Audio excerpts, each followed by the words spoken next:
Twelfth physics के electrostatics का हमारा ये 16वां लेक्चर है। इसमें हम गॉस थ्योरम के एप्लीकेशंस के बारे में पढ़ेंगे। इससे पहले लेक्चर में हमने गॉस थ्योरम को देखा था, इलेक्ट्रिक फ्लक्स देखा, गॉस थ्योरम देखा, गॉस थ्योरम के प्रूफ को देखा, गॉस का जो प्रमेय था उसके प्रूफ को हमने देखा था। हमने सिद्ध करके दो अलग अलग तरीकों से देखा था, एक सिमेट्रिकल फिगर के लिए, एक सिमेट्री वाले केस में देखा था हमने, एक इर्रेगुलर फेस के लिए, असिमेट्रिक जो हमारा था और समरूप बोल सकते हैं, असिमेट्रिक जो फिगर था उसके लिए हमने गॉस थ्योरम देखा था, उसके प्रूफ देखे थे और कुछ न्यूमेरिकल्स हमने करे थे। आज हम गॉस थ्योरम का एप्लीकेशन देखेंगे, एप्लीकेशंस ऑफ गॉस थ्योरम के अनुप्रयोग। ये एप्लीकेशन अनुप्रयोग का मतलब है कि गॉस थ्योरम को कहाँ इस्तेमाल कर सकते हैं। मूल रूप से गॉस थ्योरम को हम इस्तेमाल करते हैं इलेक्ट्रिक फील्ड इंटेंसिटी निकालने के लिए, विद्युत क्षेत्र की तीव्रता ज्ञात करने के लिए, तीव्रता ज्ञात करने में, इलेक्ट्रिक फील्ड इंटेंसिटी ज्ञात करने के लिए। कहां से? फॉर्मूला E डॉट ds पढ़ा हमने इक्वल टू 5, यही तो पढ़ा हमने। या तो आप इसको इस तरह से लिख सकते हैं d phi E dot ds, ये एरिया वेक्टर और इलेक्ट्रिक फील्ड इंटेंसिटी के बीच में जो डॉट प्रोडक्ट है यही हमारा इलेक्ट्रिक फील्ड इंटेंसिटी देता है। क्लियर है? क्या इसी को इक्वेट करके हमने नहीं लिखा था Q net by epsilon 0 epsilon not? Clear है? ये Q क्या था हमारा? नेट चार्ज इनक्लोज्ड, एक हमारा क्लोज सरफेस के अंदर, क्लोज सरफेस कैसा भी हो सकता है, क्लोज सरफेस के अंदर जितने चार्ज थे, क्लोज सरफेस के अंदर जितना चार्ज था हमारा, वो चार्ज 1/ε0 टाइम्स के गुना हो जाता था, यही हमारा फ्लक्स होता था और ये इलेक्ट्रिक फील्ड के इक्वेशन हमने इक्वेट करके निकालना था। मूल फार्मूला यही यूज करना है हमको। अलग अलग फिगर्स में अलग अलग चार्ज डिस्ट्रीब्यूशन के लिए हम इलेक्ट्रिक फील्ड इंटेंसिटी r दूरी पे निकाल सकते हैं। इसको निकालने के लिए हम गॉस थ्योरम का इस्तेमाल कर सकते हैं। गॉस थ्योरम और कूलम्स का लॉ बिल्कुल एक जैसा है, बिल्कुल एक जैसा है। ये भी यूनिवर्स स्क्वायर लॉ को फॉलो करेगा, देखेंगे हम लोग। ये भी गॉस थ्योरम हमारा करता है और कूलम्स लॉ भी करता है। यहाँ हम गॉस थ्योरम की सहायता से इलेक्ट्रिक फील्ड निकाल रहे हैं, वहाँ कूलम्स लॉ की सहायता से इलेक्ट्रिक फील्ड निकालते थे, तो दोनों लगभग कम बेस एक ही काम करता है। गॉस थ्योरम हमको ईजियर वे में अलग अलग जगह पे करता है। देखेंगे कहाँ हमारा गॉस थ्योरम ज़्यादा नेसेसरी है फील्ड निकालने के लिए। अलग अलग स्थितियों में बात करेंगे हम लोग, अलग अलग एप्लीकेशंस देखेंगे। मैं आपको 5-6 एप्लीकेशन कराऊंगा जिसमें आप देख पाएंगे अलग अलग तरीके से, अलग अलग फिगर के लिए देखेंगे, अलग अलग चार्ज डिस्ट्रीब्यूशन के लिए हम इलेक्ट्रिक फील्ड इंटेंसिटी के बारे में पता करेंगे। एक एप्लीकेशन ये हो गया। दूसरा हमारा कहीं पे भी number of electric field line निकाल सकते हैं। Number of electric field line, विद्युत बल रेखा है ना, इलेक्ट्रिक फील्ड लाइन की संख्या ज्ञात करने में।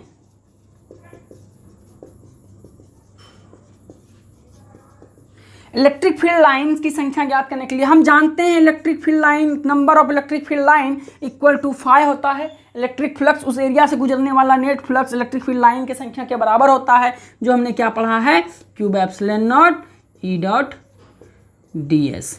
ये फॉर्मूला लगा के आप निकाल पाएंगे। ये दूसरा एप्लीकेशन हमारा।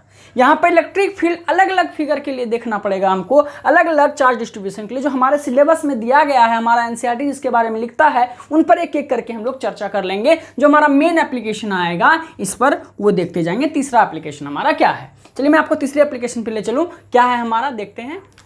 देखिए, एक अनंत लंबाई से मेरा मतलब है एक लंबा तार है। अनंत लंबाई का मतलब इसकी लंबाई हम माप नहीं सकते। अनंत लंबा कितना ही लंबा हो जाए, कोई ए बी एक तार है, मान लिया ए बी एक तार है हमारा, जिसकी लंबाई कितनी है, अनंत। इधर से भी अनंत, इधर से भी अनंत। ये अनंत लंबाई का तार है, चार्ज तार है। हम पॉजिटिव चार्ज एज्यूम कर लेते हैं, इसमें पॉजिटिव चार्ज डिस्ट्रीब्यूट किया गया है। आप चाहो तो नेगेटिव भी कर सकते हो, चाहो तो पॉजिटिव भी कर सकते हो।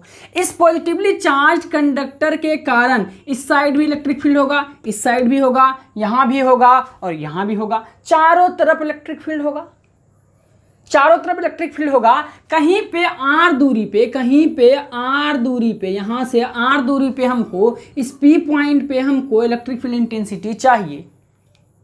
हम क्या करेंगे, यहाँ पे इस अविष्ट चालक, इस कंडक्टर के कारण यहाँ पे नेट इलेक्ट्रिक फील्ड निकाल पाएंगे। निकालने के लिए हमको गॉस थ्योरम की आवश्यकता पड़ेगी, गॉस थ्योरम को यूज करेंगे।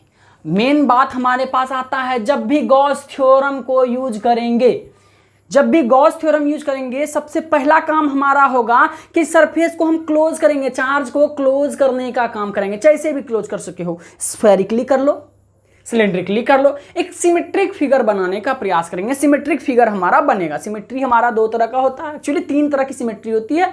एक्स एक्सिस के अबाउट सिमेट्री, वाई एक्सिस के अबाउट सिमेट्री, या फिर दोनों एक्सिस के अबाउट सिमेट्री। सिमेट्रिक फिगर बनाएंगे हम लोग। सिमेट्रिक फिगर बनाएंगे, उसके बाद हम क्या करेंगे, क्लोज सरफेस, सिमेट्रिक फिगर को भी क्लोज करेंगे, फिर हम काम कर पाएंगे। मैं आपको इस फिगर में करके दिखाता हूं। देखिए, आपको अगर यहाँ r दूरी पे चाहिए तो इसको घेरने के लिए, इसको बंद करने के लिए एक सिलेंडर की आवश्यकता पड़ेगी। आप एक सिलेंड्रिकल फिगर बना पाओगे, बिल्कुल सिलेंडर बनेगा हमारा। देखिए,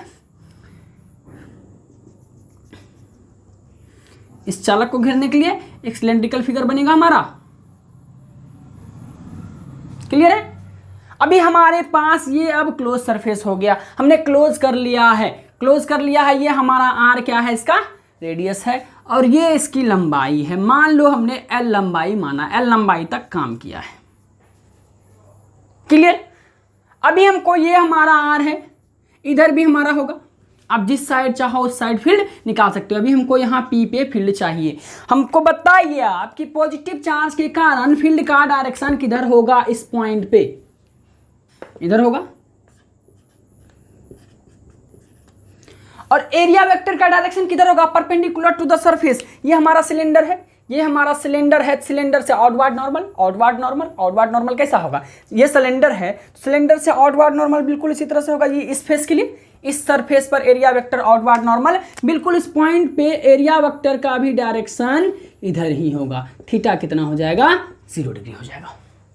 अब मैं आपको इस फेस पे लेके आता हूं, इस फेस पे, इस फेस पे, इस फेस पे हमारा चार्ज का, यहां पे इस फेस पे डायरेक्शन इलेक्ट्रिक फील्ड का किधर होगा, इधर होगा। लेकिन एरिया वेक्टर का डायरेक्शन किधर होगा, इधर होगा। एरिया, ये हमारा एरिया है, एरिया से आउटवर्ड नॉर्मल, आउटवर्ड नॉर्मल होगा हमारा, एकदम आउटवर्ड नॉर्मल जाएगा। यहाँ पे थीटा हमारा कितना होगा, 90 डिग्री होगा। बिल्कुल सेम केस अराइज होगा, इलेक्ट्रिक फील्ड का डायरेक्शन इधर होगा और हमारा ds एरिया किधर होगा, आउटवर्ड नॉर्मल होगा, और यहाँ भी थीटा कितना है, 90 डिग्री है। चीजें एकदम पिक्चर क्लियर है। हमारा तीन अलग अलग फेस एक सिलेंडर का, एक ऊपर वाला सर्कल डिस्क, नीचे वाला डिस्क, और ये वाला फेस। तीन अलग अलग फेस है, तीनों अलग अलग फेस में हम निकाल लें इलेक्ट्रिक फील्ड इंटेंसिटी को, और क्या कर देंगे, वेक्टर सम कर देंगे, वेक्टर सम कर देंगे, वेक्टरली जोड़ देंगे, तो हमारा नेट फील्ड मिल जाएगा। पिक्चर से आपको बात क्लियर हो गई है कि यहाँ थीटा हमारा 90 डिग्री है, तो EDS हमारा 90 0 हो जाएगा, EDS 90 0 हो जाएगा, EDS cos theta, EDS cos theta. हमारा यहाँ पे कितना होगा, flux, EDS cos 0 degree, cos 0 1 EDS हो जाएगा। तो नेट फील्ड हमको यहीं पे मिला, यहाँ पे फील्ड कैंसल आउट हो गया हमारा। क्लियर है? अभी हम क्या कर पाएंगे, यहाँ पे सिर्फ इसको निकाल के कंपेयर कर लेंगे। लेकिन मैंने जो जो बातें आपको यहाँ बताई हैं, जो जो अजम्पशन हमने लिया है, आपकी थ्योरी के लिए जरूरी है उसको लिखना, क्योंकि बोर्ड एग्जाम में जब भी हम लिखेंगे तो एक थ्योरिकल नोट हमारे पास होना चाहिए। मैं आपको नोट्स अलग से प्रोवाइड नहीं कर रहा, यहीं से आपको स्क्रीनशॉट लेके या फिर वीडियो को पॉज करके नोट्स को लिखना होता है। आप यहां से लिखिए, मैं आपको लिख दे रहा हूं, फिर आगे हम लोग डील करेंगे कैसे हमारा फील्ड कितना आएगा, देखेंगे हम लोग। चलिए ठीक है, माना एक अनंत लंबाई का चालक तार AB पर प्लस लेमडा चार्ज डेंसिटी कितना है, प्लस लेमडा है, चार्ज वितरित है हमारा, वितरित है पर यूनिट लेंथ पे कितना चार्ज है हमारा, Q चार्ज है, Q/L। लेमडा क्या होता था, Q/L, चार्ज पर यूनिट लेंथ हमारा क्या होता था, लीनियर चार्ज डेंसिटी। बिल्कुल, प्लस लेमडा चार्ज वितरित है, जिसके कारण R दूरी पे हमको इलेक्ट्रिक फील्ड इंटेंसिटी चाहिए। अब देखेंगे, चलिए रचना हमने क्या किया, जितनी दूरी पे इलेक्ट्रिक फील्ड इंटेंसिटी हमको चाहिए, जितनी दूरी पे इलेक्ट्रिक फील्ड इंटेंसिटी चाहिए, हम क्या करते हैं, उतने ही रेडियस का एक Gaussian surface, cylindrical Gaussian surface बनाते हैं। सिलेंड्रिकल क्यों बनाते हैं, क्योंकि एक लाइन तार को एक सिलेंडर ही घेर पाएगा। क्लोज करना है, हमने सरफेस को क्लोज कर दिया। यहाँ पे हमारा सिलेंड्रिकल फेस में, सिलेंड्रिकल सिमेट्री में तीन फेसेस आ रहे हैं, एक ऊपर वाला फेस है, एक नीचे वाला फेस है, एक सिलेंड्रिकल फेस है हमारा। देखिए तीन अलग अलग फेसेस आ रहे हैं। हमने क्या किया, R रेडियस का एक सिलेंडर ले लिया, जिसके कारण इलेक्ट्रिक फील्ड इंटेंसिटी ज्ञात करनी है। ये हमारा रचना है। क्लियर है? अब मैं आपको दिखाऊं कि क्या आप यहाँ देख पा रहे हो कि इलेक्ट्रिक फील्ड इंटेंसिटी और एरिया वेक्टर का डायरेक्शन 90 डिग्री है। इलेक्ट्रिक फील्ड इंटेंसिटी और एरिया वेक्टर का डायरेक्शन 90 डिग्री है। और यहाँ पे इलेक्ट्रिक फील्ड इंटेंसिटी और एरिया वेक्टर का डायरेक्शन देखिए सेम है। थीटा कितना हो गया 0 डिग्री है। ये परपेंडिकुलर है, ये परपेंडिकुलर है, ये 0 डिग्री पैरेलल है। ये वाला एरिया हमारा कितना फ्लक्स कंट्रीब्यूट करेगा, जुगाड़ कितने का लगाएगा। देखिए आप जब हमारा फ्लक्स निकालना होगा तो क्या लिखेंगे, EDS cos theta cos 90 0 EDS 0। चलिए इस बात को मैं आपको देखिए यहाँ ये दोनों फेस हमारा फ्लक्स कंट्रीब्यूट नहीं कर रहा, ये वाला फेस कर रहा था। हम लिखेंगे चूंकि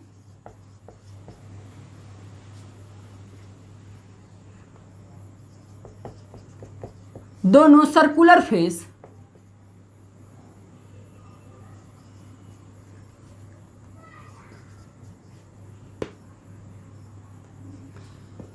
के कारण फ्लक्स कितना है 0 है। क्यों, theta equal to 90 degree E and DS के बीच, इसलिए नेट फ्लक्स हमारा कितना हो जाएगा। देखिए नेट फ्लक्स हमारा फाई हो जाएगा। आप कर सकेंगे एरिया, मान लीजिए आपने इसको एरिया ए माना, इसको एरिया बी माना, इसको एरिया सी माना, तो area of A E dot D S plus flux area of B E dot D S plus area of C E dot D S. ये आप लिख देंगे। मैंने आपको हालांकि यहाँ लिख दिया है। तो हमारा ए एरिया से, इस वाले ए एरिया से हमारा फ्लक्स कितना 0, क्योंकि हमारा थीटा यहाँ कितना 90 डिग्री। हमारा सी एरिया से फ्लक्स कितना 0। एरिया हमारा देखिए ई डी एस के बीच में 90 डिग्री। हमारा फॉर्मूला बना फाई का, कितना बना phi equal to B area से जितना हमारा फ्लक्स जाएगा वही हमारा नेट फ्लक्स हो जाएगा। फाई इक्वल्स कितना हो जाएगा E D S cos 0 degree equal to E D S. ये हमारा integration of close surface, integration of close surface. अब इनको बताइए टोटल सरफेस एरिया कितना है हमारा, टोटल सरफेस एरिया कितना है हमारा डीएस।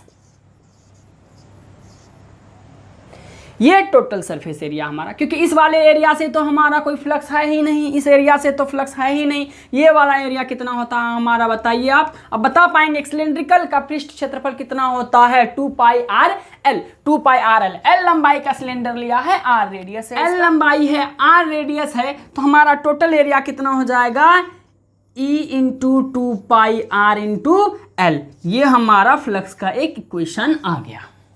चलिए हम अगले क्वेश्चन की तरफ बढ़ते हैं। हमारा बताइए कि हमारा गॉस थ्योरम क्या बोलता है, लेकिन गॉस थ्योरम हमारा क्या बोलता है, लेकिन गॉस थ्योरम से बताइए क्या होगा। लेकिन गॉस थ्योरम से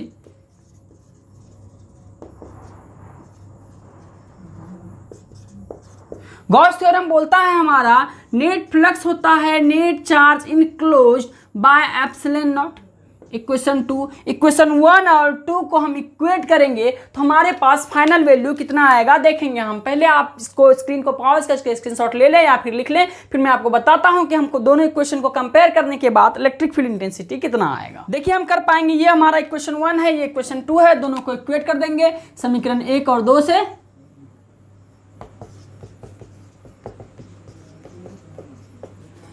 हो जाएगा हमारा E into 2 pi R into L equal to Q by epsilon naught. E हमारा हो जाएगा Q by 2 pi R L into epsilon naught. इसको आप चाहो तो अलग तरीके से लिख सकते हो Q equal to E equal to Q upon 2 pi r epsilon not into L. यहाँ Q बाय एल हमारा क्या बनता है, लेमडा बनता है। Q बाय एल याद करिए लीनियर चार्ज डेंसिटी, देखिए आवेश घनत्व, चार्ज पर यूनिट लंबाई था हमारा, चार्ज पर यूनिट लेंथ, तो हम लेमडा इसके जगह पे लिख सकते हैं, ये वाला हमारा लेमडा हो जाएगा। चलिए कर पाएंगे E equal to lambda by 2 pi r epsilon not. ये इलेक्ट्रिक फील्ड इंटेंसिटी निकलेगा हमारा किसके कारण, इलेक्ट्रिक फील्ड इंटेंसिटी हमारा कितना निकला देखिए आप। इलेक्ट्रिक फील्ड इंटेंसिटी कितना निकला हमारा lambda by 2 pi r epsilon not, जहां लेमडा हमारा लीनियर चार्ज डेंसिटी है। पर यूनिट लेंथ पे कितना इलेक्ट्रिक फील्ड होगा, आर डिस्टेंस पे lambda by 2 pi r epsilon not. ये हमारा एक लीनियर चार्ज डिस्ट्रीब्यूशन के कारण इलेक्ट्रिक फील्ड इंटेंसिटी r दूरी पे हमने देखा है। गॉस थ्योरम को यूज करके ये वैल्यू हमने निकाला है। आप चाहो तो कूलम्स फोर्स को भी करके निकाल सकते थे, थोड़ा डिफिकल्ट होता, इसलिए हमने गॉस को बुलाया यहाँ। ठीक है, ये एप्लीकेशन हमारा पहला इंपॉर्टेंट एप्लीकेशन है, डायरेक्टली 5 मार्क्स में पूछे जाते हैं, ये आपको याद रखने हैं।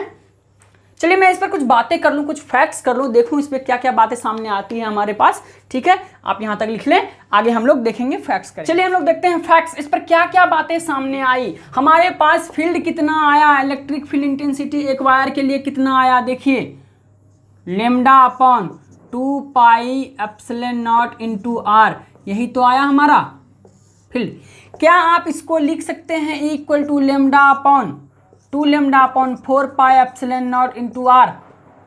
क्या आप इसको और आगे बढ़ाएंगे तो लिख पाएंगे 2 के लेमडा अपॉन आर। चाहे तो आप ये वाला फॉर्मूला यूज कर लें, चाहे तो आप ये वाला फॉर्मूला यूज कर लें। यहाँ पे 1/4 पाई एप्सिलॉन नॉट के हमारा हो जाता है कूलम्स कांस्टेंट, जिसका वैल्यू आपने देख रखा है 9 × 10⁹ newton metre square coulomb square. के क्या है हमारा 1/4 पाई एप्सिलॉन नॉट, जिसका वैल्यू हमने एसआई सिस्टम में देख रखा है। ये हम क्वेश्चन बनाते वक्त इजी कर लेते हैं, चीजों को इजीली देखते हैं। यहाँ के हमारा कांस्टेंट है, चार्ज पर यूनिट लेंथ कांस्टेंट है, 2 हमारा कांस्टेंट है, तो हमारा इलेक्ट्रिक फील्ड इंटेंसिटी डिस्टेंस के साथ कैसा रिलेशन रख रहा है, देखिए इन्वर्स रिलेशन में है। डिस्टेंस जैसे जैसे बढ़ाएंगे इलेक्ट्रिक फील्ड इंटेंसिटी घटती चली जाएगी, और कैसे घटेगा, एक्सपोनेंशियली घटेगा। हमारा 1/r है, देख लीजिए आप इसका ग्राफ जब देखेंगे, ग्राफ पर बात करें हम फील्ड और इलेक्ट्रिक फील्ड और डिस्टेंस के बीच में जब ग्राफ देखेंगे तो देखिए आप, ये हमारा फील्ड का डायरेक्शन दिखाया हमने, ये हमने आर का डायरेक्शन दिखाया हमने। यहाँ पे फील्ड हमारा कुछ इस तरह से घटेगा और कहाँ जाके जीरो होगा, इन्फिनिटी पे। यहाँ पे सेंटर पे हमारा आर 0 हो जाएगा तो फील्ड इन्फिनिटी हो जाएगा। क्लियर है? ये छोटी छोटी बातें हमें याद रखनी होती है, यहाँ हम कर पाएंगे। ये हमारा पहला इंपॉर्टेंट एप्लीकेशन था, इस पे हमने बात किया। एक लीनियर चार्ज डिस्ट्रीब्यूशन, एक रेखीय आवेशित चाल, अनंत चालक में जो चार्ज हमारा है उसके कारण r दूरी पे फील्ड निकालने के लिए गॉस थ्योरम की सहायता से निकालने के लिए पूछा जा सकता है 5 मार्क्स में। बहुत इंपॉर्टेंट है, इसको याद रखेंगे। अगला एप्लीकेशन देखेंगे हम लोग। देखिए ये एप्लीकेशन हमारा चौथा एप्लीकेशन बोलेंगे, लेकिन हमारा ये दूसरा ही एप्लीकेशन है। दूसरा एप्लीकेशन क्या है, इलेक्ट्रिक फील्ड इंटेंसिटी निकालना है। एक अनंत विस्तार क्या आवेशित समतल चादर, अनंत मतलब बहुत दूरी, यहां से भी एक चौड़ा सा पट्टी ले लीजिए, ये हमारा बोर्ड है, ये अनंत तक जाएगा, इधर से भी अनंत तक जाएगा, इधर से भी अनंत तक जाएगा, इधर से भी, जो कि संभव नहीं है। फिर भी हम लोग मानेंगे कि अनंत लंबाई का एक सीट है, अनंत लंबाई चौड़ाई का एक प्लेन सीट है हमारा, एक समतल चादर है जिसपे हमने चार्ज रख दिया है। कोई सा भी चार्ज रख सकते हैं, पॉजिटिव चार्ज, नेगेटिव चार्ज, कोई सा भी चार्ज रखेंगे। देखेंगे एक अनंत लंबाई का, अनंत लंबाई, अनंत चौड़ाई, अनंत तो नहीं बनेगा हमारे बोर्ड पे, लेकिन मैं आपको एक एज्यूम कर रहा हूं कि ये हमारा अनंत लंबाई और चौड़ाई का बोर्ड है हमारा, और उस पर अनंत लंबाई और चौड़ाई का हमने एक प्लेन सीट बना लिया है। ये अनंत तक जा रहा है, ये अनंत तक जा रहा है, इन्फिनिटी तक, ये भी इन्फिनिटी तक, ये भी इन्फिनिटी तक जा रहा है हमारा। यहाँ पे हमने चार्ज डिस्ट्रीब्यूट कर दिया है, यूनिफॉर्मली डिस्ट्रीब्यूट किया है। यूनिफॉर्मली डिस्ट्रीब्यूट करेंगे तो फील्ड भी हमारा यूनिफॉर्म निकलेगा। हम यूनिफॉर्मली डिस्ट्रीब्यूटेड चार्ज पर बात कर रहे हैं। ठीक है, हमने पॉजिटिव चार्ज ले लिया। पॉजिटिव चार्ज के कारण इस सीट में, पॉजिटिव चार्ज के कारण इस साइड भी फील्ड होगा और इसके अपोजिट साइड भी फील्ड होगा। मान लीजिए मेरा हाथ एक सीट है, ऐसे रखा हुआ है, बिल्कुल हमने ऐसे ही रखा है, इस साइड भी फील्ड बनेगा, इस साइड भी फील्ड होगा हमारा। पॉजिटिव चार्ज के कारण फील्ड का डायरेक्शन किधर होगा, हमेशा away from the body, away from the body, away from the charge, charge से दूर जाता हुआ, इधर भी चार्ज से दूर जाता हुआ, ये हमारा बनेगा फील्ड का डायरेक्शन। क्लियर है? चलिए मैं आपको दिखाऊं दोनों साइड सिमेट्रिक फिगर बनाने के लिए। सिमेट्रिक फिगर बनाने के लिए हमें क्या करना पड़ेगा, इसको घेरना पड़ेगा। अनंत लंबाई चौड़ाई का लिया है तो अनंत लंबाई चौड़ाई का हम गॉसियन सरफेस नहीं ले सकते हैं, तो हम क्या करेंगे, छोटे से एरिया के लिए, छोटे से एरिया के लिए, जैसे एक छोटा सा एरिया हो गया, इस छोटे से एरिया को क्लोज कर दें। छोटे से एरिया को क्लोज करने के लिए क्या करेंगे, हम सिमेट्रिक फिगर बनाएंगे। और इजीली हमारा सिमेट्रिक फिगर कौन सा बनेगा, मान लीजिए इस छोटे से चार्ज को हमको क्लोज करना है, तो आप कोई सा भी बना सकते हैं। तो हम क्या करते हैं, एक सिलेंड्रिकल फिगर बना लेते हैं, एक सिलेंड्रिकल फिगर बना लेते हैं। देखिए मैं आपको एक सिलेंडर ड्रॉ कर दूं, देखिए देख पाएंगे यहाँ पे हमने एक सिलेंडर ड्रॉ किया है।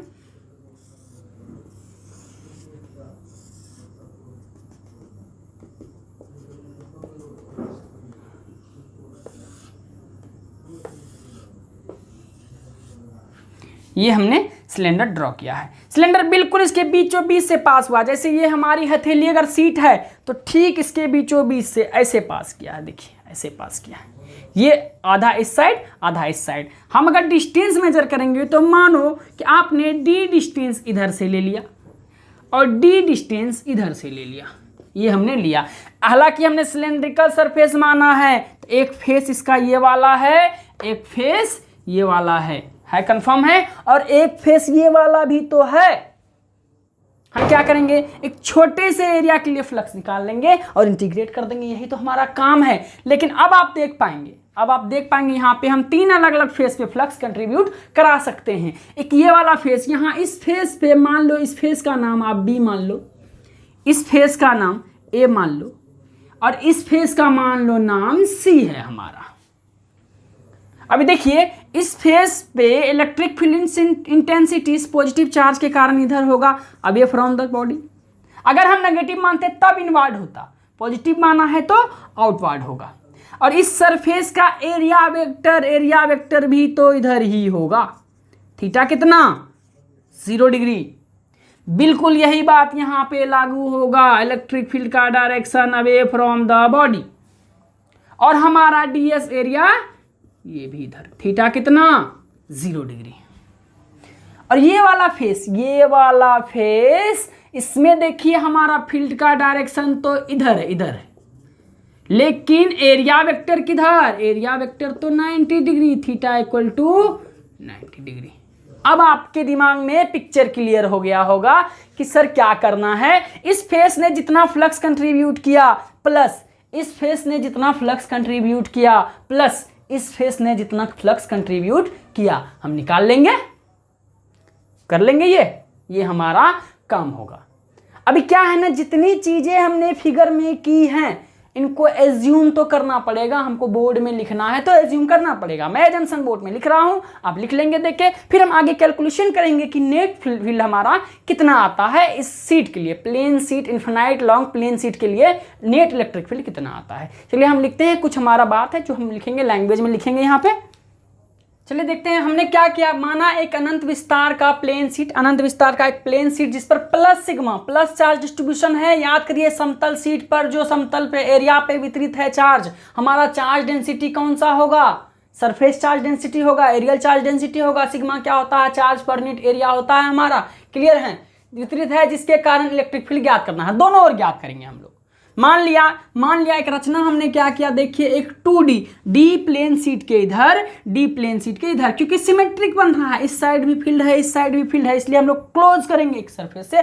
हमने सिलेंड्रिकल सरफेस से डी और डी 2D लंबाई का सिलेंड्रिकल गॉसियन सरफेस लिया और उसको हमने बनाया, सिमेट्रिक फिगर बनाया। अभी हम क्या करेंगे, इस फेस के कारण फील्ड, इस फेस के कारण फ्लक्स, इस फेस के कारण फ्लक्स और इस फेस के कारण फ्लक्स निकाल के ऐड कर देंगे, अलजेब्रिक सम कर देंगे हम लोग, तो हमको कितना निकलता है उस पर बात करेंगे, देखेंगे हम लोग। चलिए देखिए यहाँ नेट फ्लक्स हमारा कितना आता है, नेट फ्लक्स कितना आएगा, एरिया ए से जितना फ्लक्स होगा ई डॉट डी एस, यही तो फॉर्मूला बोलता है हमको, प्लस एरिया बी से जितना फ्लक्स होगा E dot D S, plus area C से जितना फ्लक्स होगा ई डॉट डी एस। अच्छा हमारा ये सी के पास देखिए ई D S cos theta cos 90 0, तो ई डी एस वाला टर्म सी का एरिया वाला 0 हो गया हमारा। हमारे पास बचा कितना, ई तो दोनों साइड सेम होगा, डिस्टेंस है के क्यू बाय डिस्टेंस का स्क्वायर, के क्यू बाय डिस्टेंस का स्क्वायर। जब दोनों साइड डिस्टेंस इक्वल है तो इलेक्ट्रिक फील्ड भी दोनों साइड इक्वल होगा, तो मैं 2E ऑफ डी एस कर सकता हूं, कोई दिक्कत नहीं। हमारा सिमेट्रिक फिगर है, ये भी एरिया सेम है, ये भी एरिया सेम है। अभी टोटल एरिया कितना हो जाएगा हमारा, पाई आर स्क्वायर हो जाएगा, 2 into E into pi r square हो गया। ये फ्लक्स निकला हमारा, इक्वेशन 1 कर लेंगे हम लोग। लेकिन गॉस थ्योरम हमारा क्या बोलता है, गॉस थ्योरम क्या बोलता है हमारा, बताइए। लेकिन गॉस थ्योरम से, गॉस थ्योरम बोलता है phi equal to Q by epsilon not, यही तो बोलता है हमारा गॉस थ्योरम। अब मैं दोनों इक्वेशन 2 और इक्वेशन 1 को इक्वेट कर लूंगा तो हमारा फाइनल रिजल्ट आएगा समीकरण 1 और 2 से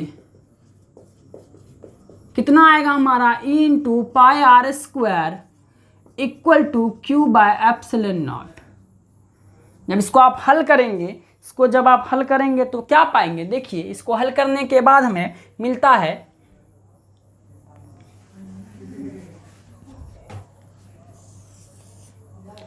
देखिए कितना आएगा, E equals Q by 2 pi r square into epsilon not.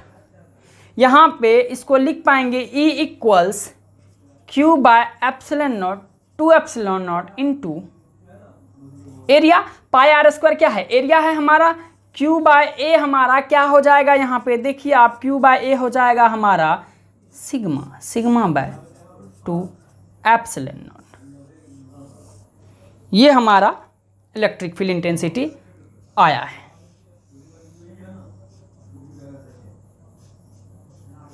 Clear है, यहां पे हम लोग कितना आया है electric field intensity, sigma by 2 epsilon not. एक बात तो क्लियर हो गई है हमारे पास कि जो प्लेन शीट है उसके कारण डी डिस्टेंस पे जो इलेक्ट्रिक फील्ड है हमारा वो डी पे निर्भर कर ही नहीं रहा है, डिस्टेंस पे कोई इफेक्ट नहीं है। क्यों नहीं है, इसलिए नहीं है कि ये इन्फिनाइट लॉन्ग शीट है हमारा, और इन्फिनाइट लॉन्ग शीट के लिए इन्फिनाइट बड़ा, बहुत बड़ा अगर है, अनंत लंबाई अनंत चौड़ाई का है हमारा, तो हम छोटी सी आर दूरी पे फील्ड कहीं पे भी निकाल लेंगे तो सेम ही वैल्यू आएगा, इतना स्ट्रांग फील्ड आएगा कि सेम आएगा। लेकिन अगर मैं बोलूँ हमारा प्लेट बहुत छोटा होगा तो वो डिस्टेंस पे निर्भर करेगा, क्योंकि वो डिस्टेंस जब दूरी हमारा लंबा हो जाएगा, बहुत दूर हो जाएगा, तो क्या होगा उसका इम्पैक्ट एक पॉइंट चार्ज की तरह होगा। और पॉइंट चार्ज के लिए electric field intensity Coulomb's law से निकालते हैं, के क्यू बाय डिस्टेंस का स्क्वायर, वहां इनवर्स स्क्वायर लॉ फॉलो हो जाएगा। लेकिन यहां हम जब देखेंगे प्लेन शीट में क्या देखा हमने कि डी डिस्टेंस पे डिपेंड कर ही नहीं रहा है, ये सिर्फ सिग्मा और एप्सिलॉन नॉट पे डिपेंड कर रहा है। हमको फील्ड का एक फिक्स वैल्यू मिलेगा इनफिनाइट लॉन्ग शीट के लिए, Q by 2 epsilon sigma by 2 epsilon not. ये हमारा इलेक्ट्रिक फील्ड इंटेंसिटी एक इनफिनाइट लॉन्ग चार्ज शीट के लिए मिलता है। इस पे कुछ फैक्ट्स कर लेते हैं, एक दो बातें कर लेंगे हम लोग, देखते हैं। देखिए हमने फैक्ट्स देखना है। फैक्ट्स हमारा क्या है, हमने जो फील्ड निकाला कितना निकाला, सिग्मा बाय 2 एप्सिलॉन नॉट, यही हमारा फील्ड का वैल्यू आया है। क्लियर है, यहां सिर्फ सिग्मा है, एप्सिलॉन नॉट है, 2 है, ये बात हमें याद रखनी है। एक अनंत समतल चादर के कारण इलेक्ट्रिक फील्ड दूरी पर निर्भर नहीं करता है, ये बात आपको याद रखनी है। दूरी से हमको कोई मतलब नहीं है, डी हो, 2D हो, 5D हो, 6D हो, 9D हो, 10D हो, कोई फाइनाइट डिस्टेंस डी है तो कोई मतलब नहीं है, डी पे ये निर्भर करेगा ही नहीं। ये अनंत विस्तार वाले सीट पर हमने फील्ड देखा, ये एप्लीकेशन दूसरा है हमारा, बहुत इंपॉर्टेंट है। इसके कुछ स्पेशल केसेस भी हमारे पास बनते हैं। फैक्ट्स में हमने ये देखा, इसको देखा। अभी क्या देखते हैं, 2 सीट ले लिया हमने, एक सीट पे यहाँ पे एक सीट है हमारा कुछ इस तरह से रखा हुआ, इस तरह से, इस पे प्लस सिग्मा है हमारा, और दूसरी सीट लिया हमने, इस पर हमारा प्लस सिग्मा है, दोनों में सेम चार्ज रखा हुआ है, चार्ज दोनों साइड डिस्ट्रीब्यूटेड है हमारा। अब इसके कारण अलग अलग इस स्पेस पे, इस स्पेस पे, इस स्पेस पे हमको फील्ड चाहिए, ये हमारा कुछ इस तरह से ऐसे ऐसे रखा हुआ है। इसके कारण इधर फील्ड हमारा किधर हो जाएगा, इधर हो जाएगा, कितना होगा, सिग्मा बाय 2 एप्सिलॉन नॉट। और इसके कारण किधर हो जाएगा, इसके कारण भी इधर होगा, क्योंकि डिस्टेंस पे तो निर्भर कर नहीं रहा है, sigma by 2 epsilon not. Net field कितना हो जाएगा, नेट फील्ड हो जाएगा हमारा सिग्मा बाय एप्सिलॉन नॉट, क्योंकि दोनों जुट जाएगा हमारा। यहाँ पे इसके कारण फील्ड का डायरेक्शन ये हो जाएगा, यहाँ पे फील्ड का डायरेक्शन ये हो जाएगा, और बीच में फील्ड कितना हो जाएगा, 0 हो जाएगा। और इस वाले फेस पे भी हमारा क्या होगा, फील्ड का डायरेक्शन इधर होगा, पॉजिटिव चार्ज के कारण इधर होगा, इस पॉजिटिव चार्ज के कारण इधर होगा, फील्ड तो सेम होगा, कितना होगा, सिग्मा बाय एप्सिलॉन नॉट। एक और केस बनेगा हमारा, अगर हम कहेंगे एक में पॉजिटिव चार्ज लिया है हमने, एक में नेगेटिव सिग्मा लिया है, इक्वल एंड अपोजिट चार्जेस की बात हुई है, तो बताइए इस फेज के कारण फील्ड का डायरेक्शन यहाँ पे इधर होगा और इसके कारण इधर होगा। फील्ड तो सेम होगा क्योंकि हम डिस्टेंस पे निर्भर करते नहीं हैं। यहाँ पे आउटसाइड फील्ड कितना हो जाएगा, 0 हो जाएगा। इसके कारण फील्ड का डायरेक्शन इनवर्ड होगा, इसके कारण फील्ड का डायरेक्शन आउटवर्ड होगा और नेट फील्ड कितना होगा, बाहर 0 होगा। दोनों ही साइड में फील्ड 0 होगा इक्वल एंड अपोजिट प्लेट के कारण। और इक्वल एंड अपोजिट प्लेट रखेंगे तो बीच में फील्ड इसके कारण इस डायरेक्शन में, इसके कारण भी इस डायरेक्शन में होगा फील्ड हमारा, तो नेट फील्ड कितना हो जाएगा, E + E वेक्टरली सम हो जाएगा। थीटा 0 डिग्री है, कितना हो जाएगा नेट फील्ड हमारा, नेट फील्ड हो जाएगा हमारा σ/ε0। ये कुछ स्पेशल केसेस हमारे पास बनते हैं, ये हम कैपेसिटर में फिर से देखेंगे। ये चीज़ें आपको याद रखनी है। प्लेन शीट पे इतनी बात करनी थी हमें, प्लेन शीट पर कुछ बातें हमने करके रखी। ये हमारा दूसरा एप्लीकेशन था। नेक्स्ट और 1-2 एप्लीकेशन हमारे पास बनते हैं गॉस थ्योरम के, जो हम नेक्स्ट लेक्चर में देखेंगे। आज का इतना ही, थैंक यू।